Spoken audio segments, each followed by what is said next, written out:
નમસ્કાર મિત્રો, જય શ્રી કૃષ્ણ. આવતીકાલ એટલા આપણા માટે ટેટ ટાટ પાસ ઉમેદવારો માટે ખૂબ અગત્યની કાલ. આવતીકાલે કઈ બાબતો ધ્યાનમાં રાખવાની છે, આવતીકાલે આપણે કઈ રીતે ભેગું થવાનું છે અને આવતીકાલે શું કરવાનું છે. એક તો ગાંધી ચિંધ્યા માર્ગે આંદોલન કરવાનું છે. એકદમ શાંતિપૂર્ણ આપણે સરકારને રજૂઆત કરવાની છે કે અમારા આ 5 મુદ્દા છે અને આ 5 મુદ્દા ઉપર તમે કેટલી સ્વીકૃતિ બતાવો છો અને આ મુદ્દાનો અમલ ક્યારે કરો છો. આ 5 મુદ્દા સિવાયનો કોઈ પણ મુદ્દો લેવાનો નથી, કારણ આ 5 મુદ્દાની અંદર જગ્યા વધારાનો મુદ્દો આવી ગયો, ઝડપી PMLDVનો મુદ્દો આવી ગયો, ઉનાળા પહેલાં નિમણૂકનો મુદ્દો આવી ગયો છે.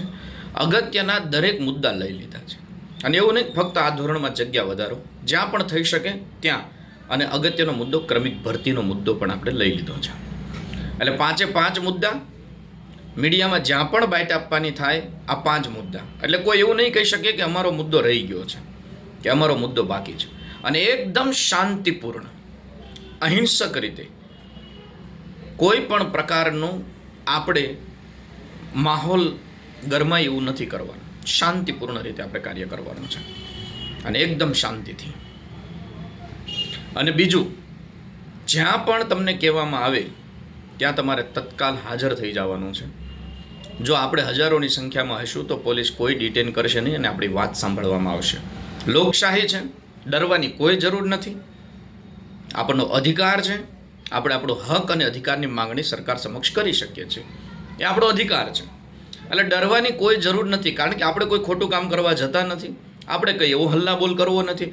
આપણે શાંતિથી અમારા માનનીય શિક્ષણ મંત્રી શ્રી, VSKમાં રહેલા અધિકારીશ્રીઓ, આ બધાને આપણે રજૂઆત કરવાની છે અને શાંતિપૂર્ણ આવેદન આપવાનું છે કે અમારા આ મુદ્દાનું શું, તમે જે વાયદાઓ આપ્યા, શિક્ષણ મંત્રીએ આપેલા વાયદા કેટલા પૂરા કર્યા, તો અમે કેમ ભરોસો કરીએ કે આ ભરતી કઈ રીતે પૂરી થાય. મિત્રો, જાગવાનો સમય છે. મિત્રો, હવે લડવાનો સમય છે. મિત્રો, જો આજે નહીં તો ક્યારેય નહીં. કદાચ તમે બીજું કંઈ ન કરી શકો તો કંઈ નહીં, ફક્ત ત્યાં રહીને તમારી હાજરી તો પુરાવી શકો ને. એક શિક્ષક તરીકે ત્યાં તમે હાજર તો રહી શકો ને.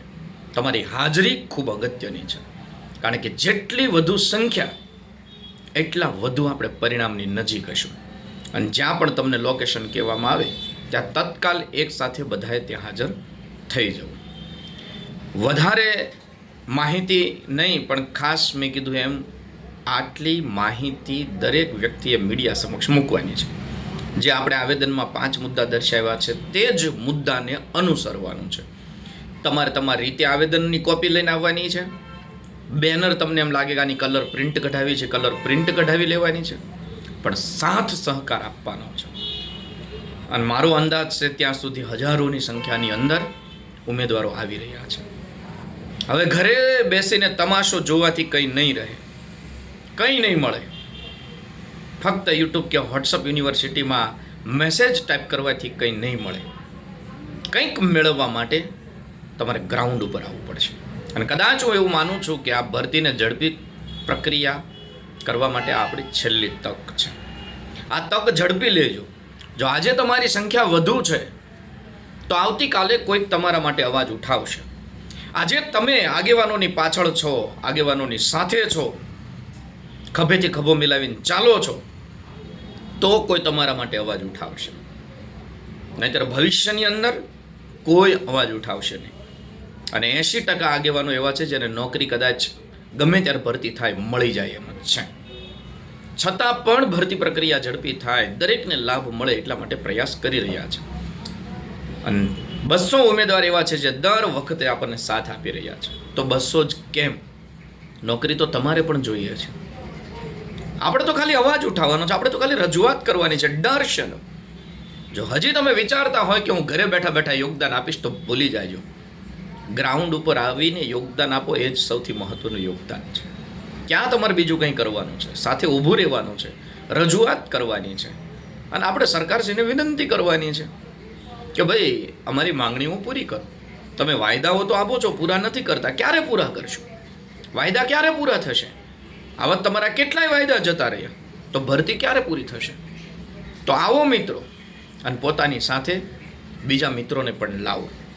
કારણ આપણા હક અને અધિકારની લડાઈ છે, કારણ આ ઝડપી ભરતી પ્રક્રિયા થાય એટલા માટેની લડાઈ છે. અને દરેક મને ખ્યાલ છે ત્યાં સુધી શિક્ષક મિત્રોએ આવતા સત્રનું આયોજન પણ કરવાનું હશે.